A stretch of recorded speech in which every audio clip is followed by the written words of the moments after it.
Tim ke-11 di F1. Widih, mantep ini. Soal udah lama banget kan ngedengerin wacana bakalan ada tim baru di F1, tapi kayak selalu nggak jadi-jadi dengan berbagai macam alasan. Yap, yang paling heboh beritanya jelas usahanya Andretti buat masuk ke F1.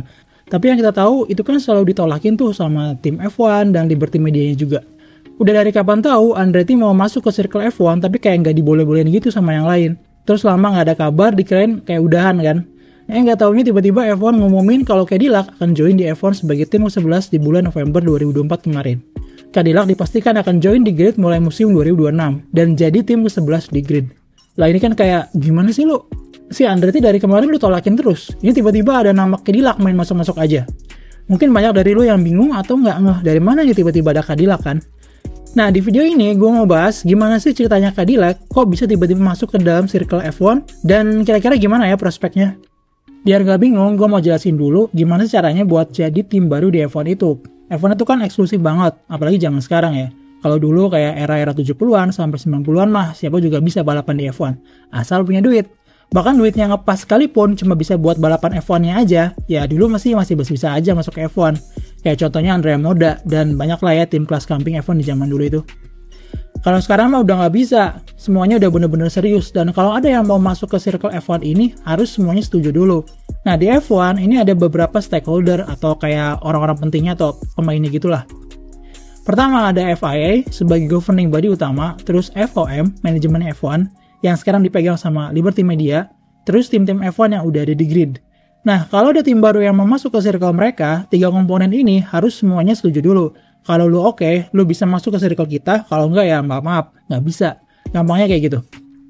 Kenapa butuh persetujuan 3 komponen tadi? Ya karena mereka bertiga ini udah bikin perjanjian yang namanya Concord Agreement. Yang salah satu isinya ngatur pembagian pendapatan, komitmen balapan tiap tim, terus siapa aja tim yang bisa balapan. Nah kalau ada tim baru, otomatis Concord Agreement itu harus diubah. Dan namanya perjanjian ya, kalau ada perubahan ya harus semuanya setuju.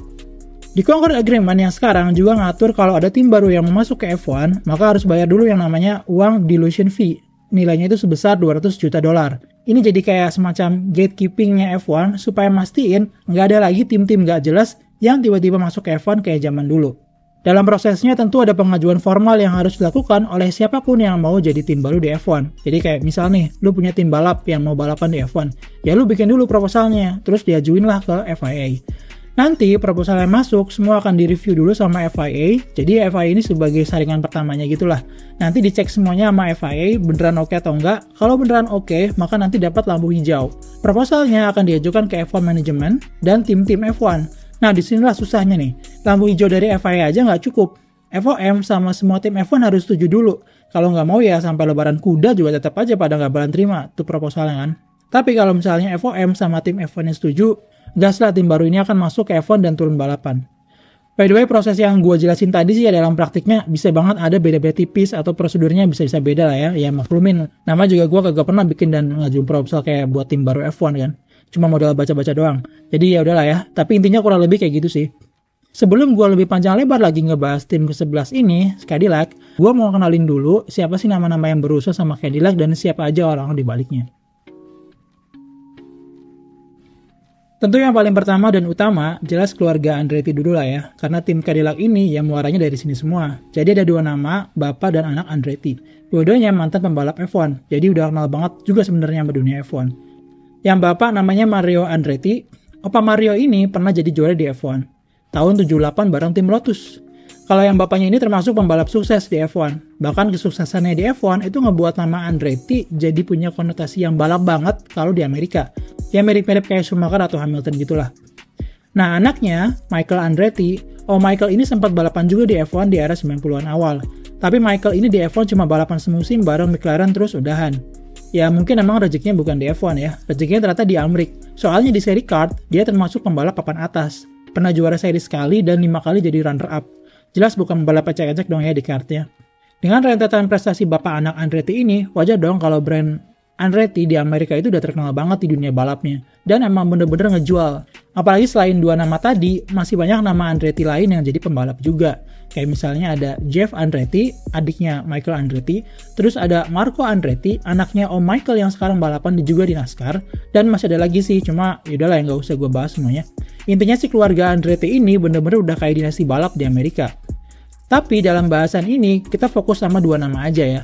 Yang pertama ada Mario bapaknya, sama Michael anaknya. Karena dua nama ini yang fokus ngebesarin tim Andretti-nya. Tim Andretti-nya sendiri yang sibuk ini, itu bukan dari Mario ya, tapi dari Michael. Om Michael lah yang dari awal ngurusin dan ngebangun Andretti Autosport.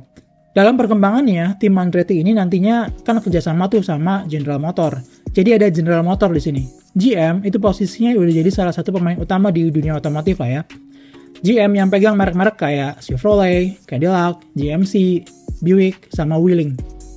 Ya memang kebanyakan sih di Amerika, tapi jangan salah, dulu dia pernah jadi pembuat mobil terbesar di dunia sebelum disalip sama Toyota di 2008 karena GM waktu itu kena imbas krisis ekonomi global tahun 2008. Tapi mereka sekarang udah balik lagi sih. Nah untuk urusan F1 ini, GM pakai Cadillac sebagai brand buat masuk ke F1. Pemilihan brand ini jelas punya peran penting ya, karena nama Cadillac ini juga yang akhirnya ngebuat keputusan ada tim baru ini jadi berubah. Ya lu bayangin aja kan gak lucu kalau Wuling yang dijadiin nama brand buat turun di F1 kan. Salah satu figur penting di GM ini ada presidennya namanya Mark Reuss. Sebagai presiden GM, dia termasuk figur yang suka sama dunia balap, bahkan sempat turun ala-ala gitu di IndyCar. Kalau dari profilnya juga tertarik sama masa depan mobil listrik. Kalau dihubungin sama arahnya F1, bisa jadi ini jadi salah satu motivasi GM akhirnya mau kerjasama bareng Andretti. Selain dua entitas utama tadi, Andretti Global sama General Motor, ada satu lagi entitas yang jadi kuncian juga, yaitu TWG Global atau TWG Global. TWG Global ini perusahaan investasi yang bergerak di banyak bidang. Olahraga jadi salah satu yang disasar sama mereka. TWG ini meskipun susah banget cari informasi resminya, tapi kalau ada sumber yang bilang kalau nilai asetnya udah mencapai lebih dari 300 miliar dolar.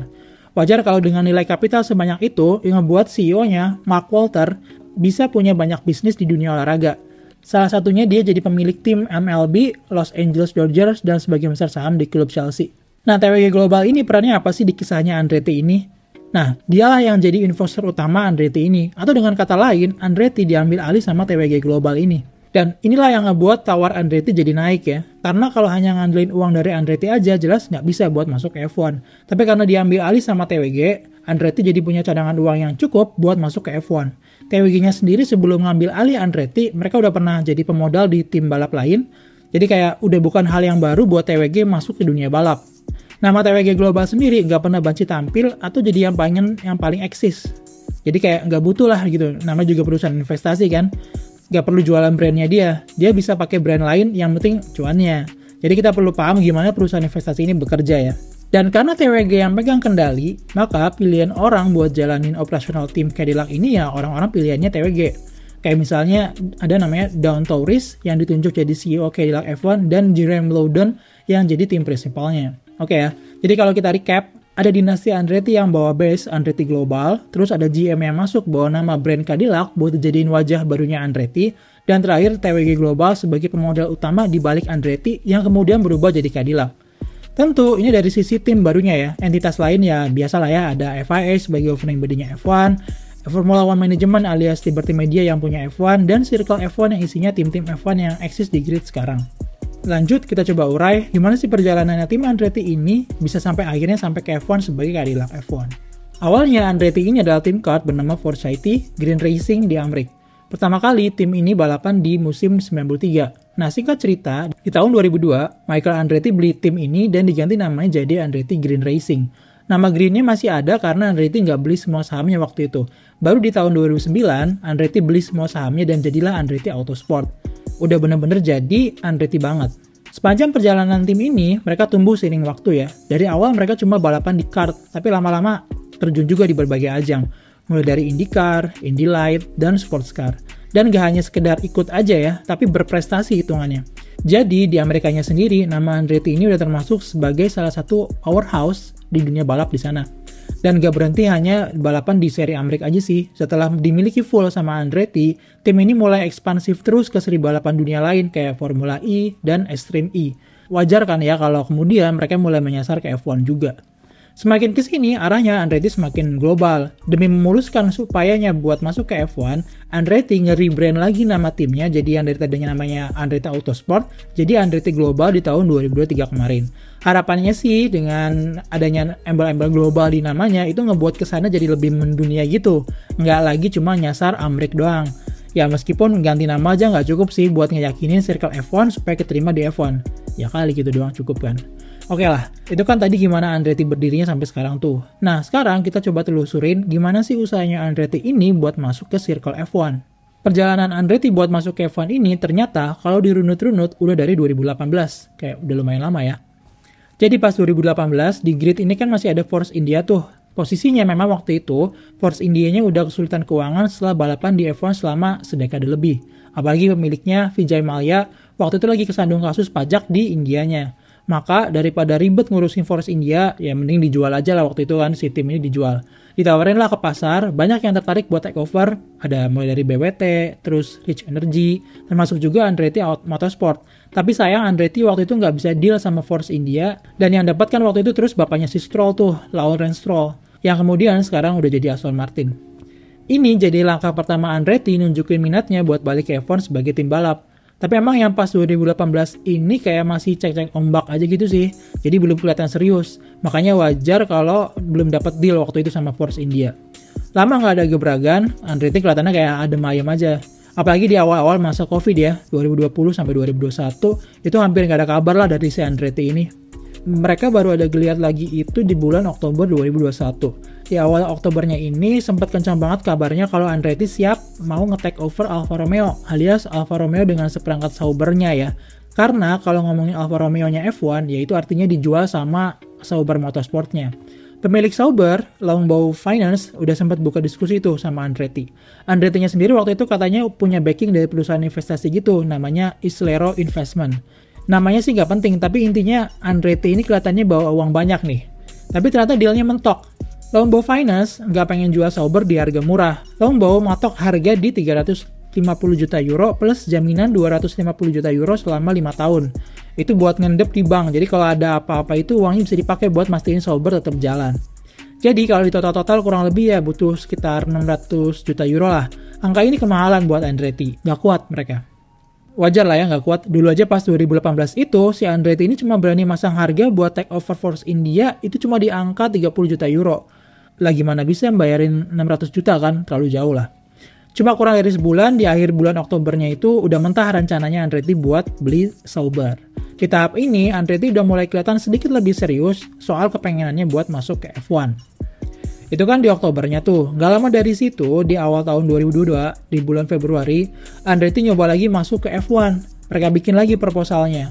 Di proposal yang mereka masukin ini, mereka ngejar bisa masuk ke grid seenggaknya buat musim 2024. Alias hanya 2 tahun dari mereka naruh proposal. Mepet banget sih kalau dibilang kan. Tapi waktu itu Michael Andretti optimis banget. Soalnya dia ngerasa kalau di proposalnya yang sekarang ini bilangnya semua checklist dari FIA udah dipenuhin. Termasuk kesiapan buat bayar uang dilution fee yang nilainya 200 juta dolar tadi. Nggak tahu lah ya uangnya dari mana. Ada kabar kalau mereka dapat uang 200 jutanya ini karena dapat uang dari IPO, Initial Public Offering, alias proses penjualan saham pertama gitu. Oke lah ya. Karena ingat, pada titik ini uang dari TWG atau GM belum masuk ya, jadi Andretti masih maju sendiri lah buat cari uangnya. Di proposalnya yang tahun 2022 ini, Andretti bilang kalau timnya meskipun bawa bendera Amerika, tapi mereka akan buka markas baru di Inggris.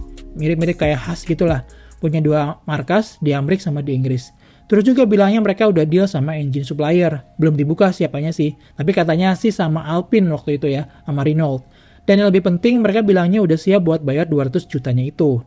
Selain itu, faktor yang ngebuat Michael ini pede diterima adalah karena di saat yang sama, Liberty Media juga lagi kenceng-kencengnya investasi buat nambah balapan di Amerika, yaitu di Las Vegas. Jadi pede banget lah ceritanya itu. Apalagi di proposalnya Andretti ini dia masukin nama Colton Herta, pembalap Amerika buat jadi pembalapnya nanti. Jadi kayak bener-bener full Amerika banget lah. Masa iya sih nggak diterima sama Liberty Media kan, mikirnya gitu. Udah gitu juga di proposalnya ini Andretti akan pakai nama Andretti Global. Jadi kalau diterima sebagai tim baru di F1 bukan Andretti Autosport, jadi branding ganti, logo update, tapi tetap usaha tipis-tipis Andretti ini nggak bisa langsung ngebuat proposal Andretti diterima sama pemain-pemain di F1. Dan sayangnya juga, proposal yang udah dianggap cakep sama Andretti ini ternyata nggak dapat sambutan baik dari sirkuit F1, terutama dari para bos-bos tim lain, terutama Toto Wolff sama Christian Horner, yang intinya sih males kalau ada tim baru, apalagi kalau bukan dari nama pabrikan besar. Dan pada saat itu, komenannya pada salty dan ulti banget sih buat Andretti ini. Andretti dianggap nggak punya nama dan nggak bisa bawa nilai lebih ke F1. Dan secara umum, para bos di F1 ini nggak mau kalau jatah bonus F1 jadi berkurang gara-gara ada tim baru. Ya meskipun uang dilution fee itu ya yang 200 juta ya, udah gede, tapi bos-bos F1 ini mikirnya kalau dengan valuasi F1 yang makin populer, angka 200 juta itu udah nggak lagi masuk. Bilangnya ya minimal 450 juta lah. Ini gila ya, naik 2 kali lipat dari nilai awal. Tapi ya intinya sih bos F1 nolak pada saat itu karena uang dilution fee-nya dirasa kekecilan. Dan penolakan gak hanya datang dari bos tim aja, tapi juga dari bosnya FOM, Stefano Domenicali. Dia bilang kalau ya sekarang sih kita udah pas banget ini 10 tim di F1, udah mantep, kita udah gak butuh tim baru sebenarnya. Lagian kalau ada tim baru banyak banget yang perlu dipikirin. Ya intinya sih ogah kalau ada tim baru. Yang nyambut lumayan baik cuma dari MBS, Presiden FIA.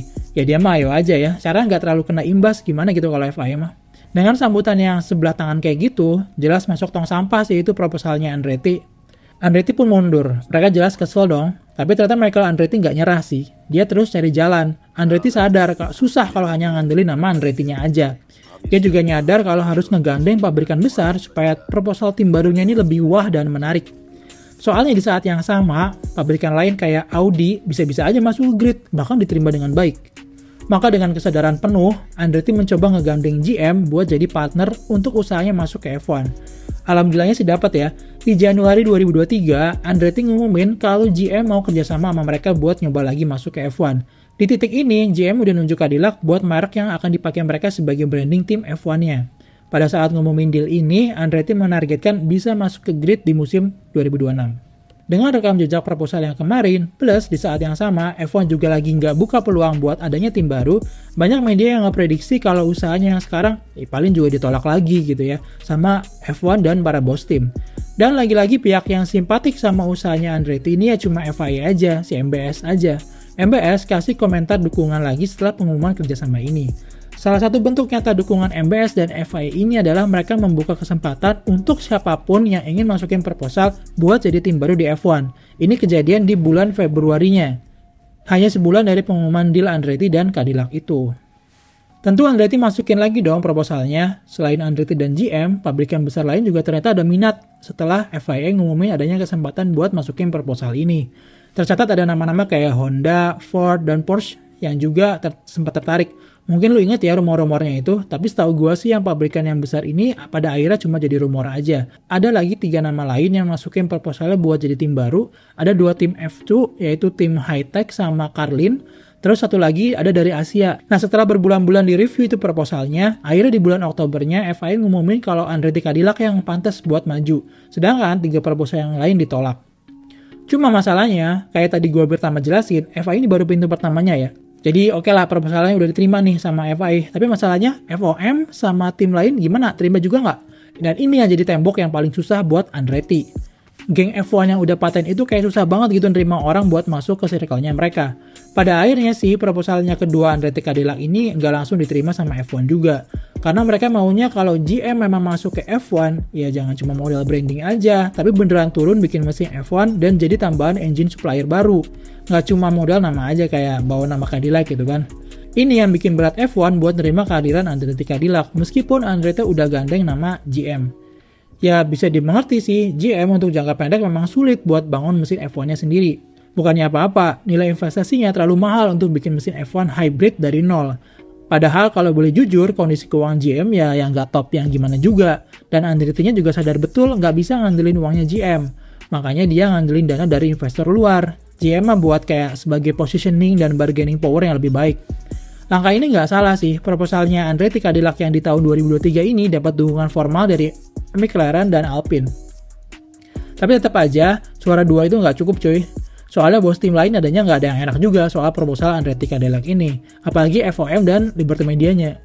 Frontal cuy nolaknya.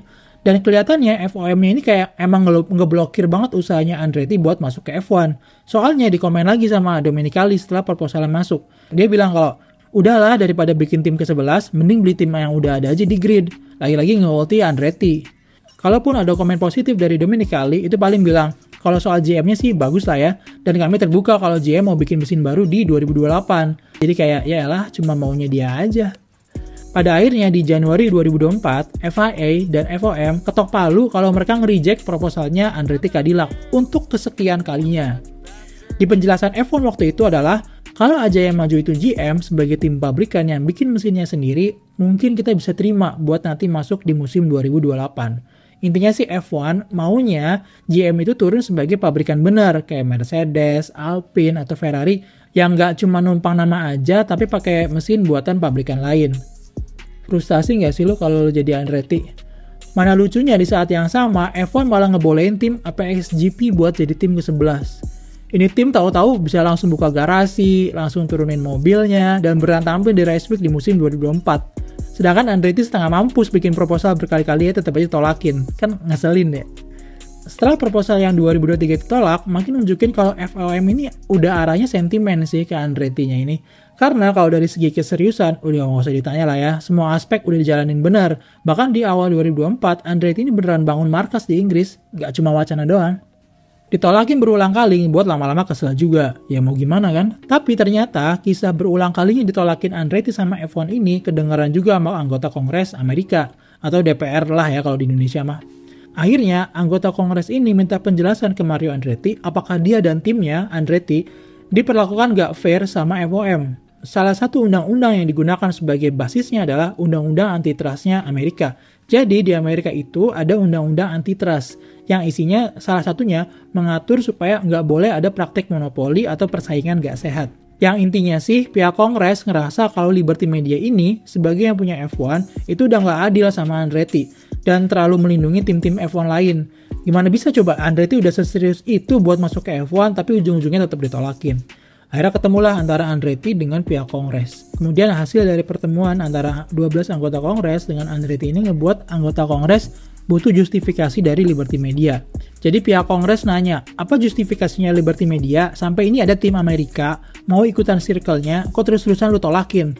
Kurang lebih kayak gitulah ya.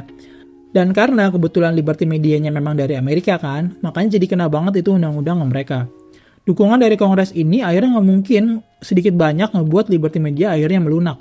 Karena kalau kemudian ada investigasi dari pemerintah Amerika Serikat soal dugaan persaingan tidak sehat, dan kemudian Liberty Media dinyatakan bersalah karena dianggap terlalu melindungi 10 tim F1 yang lain, dan ngeblokir Andretti masuk tanpa alasan yang kuat, maka urusannya bisa repot. F1 bisa-bisa diboikot dan nggak boleh balapan di Amerika. Buset. Padahal Liberty Media udah invest berapa banyak itu buat ngegelar 3 balapan di Amerika kan, maka konsekuensinya itu nggak main-main buat Liberty Media. Jadi meskipun mungkin bukan ini faktor satu-satunya, tapi jelas aduannya Andretti ke Kongres ini ngebuat mau nggak mau Liberty Media harus bersikap juga. Dan kalau dari beritanya sih, CEO-nya Liberty Media, Greg Maffei-nya ini kesel banget pas tahu Andretti ngadu ke Kongres dengan alasan undang-undang antitrust ini. Bahkan saking kesel sama Mario Andretti, si Greg-nya ini terang-terangan bilang, Mario, gua kasih tahu ya, gua akan lakuin apa aja supaya nggak ada titum Andrettian masuk ke F1. Jadi ternyata emang masalahnya udah personal cuy. Sentimen Liberty Media ke Andretti yang selama ini ditolakin terus itu Andretti-nya emang kayak nggak disukai gitu sama Greg Maffei. Apa alasan pastinya mah gue nggak tahu lah ya. Tapi jadinya di sisi lain Andretti-nya jadi sadar kalau terus-terusan ngotot pakai nama Andretti kayaknya susah kalau mau tetap masuk ke F1. Akhirnya mereka memilih melepas proyek F1-nya ini di take over sama Mark Walter, pemilik TWG Global. Michael dan Mario Andretti memilih ada di belakang layar aja. Masih ada di direksi tapi udah nggak jadi yang di depan lagi. Langkah ini ngebuat perubahan besar di tim. Nama perusahaannya berubah dari Andretti Global jadi Cadillac Formula Racing. Setelah ganti nama, TWG ini terus menunjukkan keseriusannya dengan memastikan pembangunan markas baru di Inggris terus jalan. Dan udah ngerekrut orang-orang penting buat masuk ke jajaran timnya. Kayak misalnya ada Graham Lowden, Pat Symonds, John Tomlinson buat masuk ke tim. Ini nama-nama semuanya udah punya pengalaman semua di F1 ya. Bener-bener serius lah udah kelihatannya. Keseriusan Cadillac ini ngebuat F1 alias FOM mau nggak mau harus bersikap dong. Mereka nggak bisa terus-terusan mengabaikan usahanya Cadillac ini. Karena kayak tadi gue bilang, kalau pihak Kongres akhirnya beneran investigasi, udah pasti kena itu Liberty Media sama undang-undang antitrustnya. Apalagi ketika ditodong buat bayar uang dilution fee dengan nominal baru sebesar $450 juta, Cadillac via TWG-nya ini udah siap buat bayar. Maka Dengan segala keseriusannya Cadillac itu, akhirnya di akhir tahun 2024, di bulan November, FOM setuju untuk menerima Cadillac buat masuk ke F1 untuk musim 2026. Sahlah Cadillac jadi tim ke-11 di F1. Kalau ngebahas prospeknya, dalam satu dekade terakhir, kita praktis hanya punya satu tim baru di F1 sebelum Cadillac, yaitu Haas. Ya berkaca dari Haas sih, tim baru agak kesusahan ya. Tapi Haas kan sifatnya tim private dengan uang seadanya ya, jadi ya nggak bisa apple to apple juga. Sedangkan Cadillac ini kalau boleh jujur tentu jauh lebih menarik sih prospeknya. Bukannya apa-apa, tim di baliknya Andretti itu beneran emang udah ngejalanin tim balap dari lama. Jadi udah paham banget operasional balap dan pengembangan tim. Untuk mesinnya, Cadillac akan pakai mesin Ferrari buat memulai, tapi GM dan Cadillac ini udah komit akan bangun mesin F1-nya sendiri. Langkah yang diambil sama GM adalah ngebeli markas dan intellectual property mesin F1 punyanya Renault. Renault kan memutuskan mundur tuh sebagai pemasok mesin. Nah, GM ini mau beli fasilitasnya biar nggak mulai dari nol banget. Langkah bagus sih ini kalau bisa deal karena udah bisa langsung jalan aja gitu. Kalau dari sisi pembalap masih banyak lah ya rumornya, jadi gue masih nggak mau bahas. Tapi overall dari apa yang udah dijalani sama Andretti, yang kemudian sekarang ganti nama jadi Cadillac, ini benar-benar nunjukin kalau mereka itu serius. Jadi kalau menurut gue sih bisa banget jadi salah satu tim yang kompetitif si Cadillac ini. Kalau kita coba recap, lu mungkin udah cukup keren dan oke buat masuk circle kita. Tapi kalau pentolan circle kita nggak suka sama lu, ya itu mah DL ya, cerita lu. Yap, itu aja sih kira-kira bahasan soal tim 11 GF1 Cadillac. Gue minta maaf kalau mungkin lu ngerasain bahasanya lompat gimana atau nggak runut. Kita cuma pengen kasih gambaran besarnya, nggak cuma tahu jadi aja. Harapannya lu jadi lebih paham posisinya masing-masing di F1 tuh kayak gimana. Dan jadi dapat kenapa sih Cadillac ini tahu-tahu malah bisa masuk. Dan seperti biasa juga, kalau ada masukan dan apapun itu bisa langsung komen aja. Dan makasih banyak udah dukung kita dengan jadi member. Semoga lu terus suka dengan konten kita dan terus dukung supaya kita bisa ketemu lagi di video-video berikutnya. Dadah!